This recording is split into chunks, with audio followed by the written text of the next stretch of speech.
Très prochainement, ça va être des amendes qui vont s'élever à 135 €. Et il n'y aura pas le choix. Premières heures de confinement et premier rappel à ceux qui ne respectent pas les mesures décrétées par le président de la République. Des rappels qui se veulent pédagogiques dans un premier temps, avant la verbalisation par les policiers. Dans les jours qui viennent, effectivement, nous serons un peu plus fermes.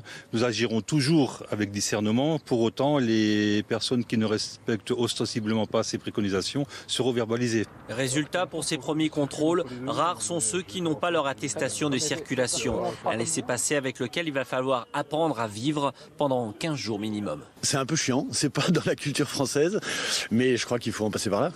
Ouais, faut le faire, faut jouer le jeu et respecter les gens qui sont autour de nous. Et que les gens prennent conscience qu'il y a un moment où on arrête tout, il faut vraiment se mobiliser tous ensemble pour une chose, quoi. C'est pas arrivé depuis quand? Depuis 1945 ici.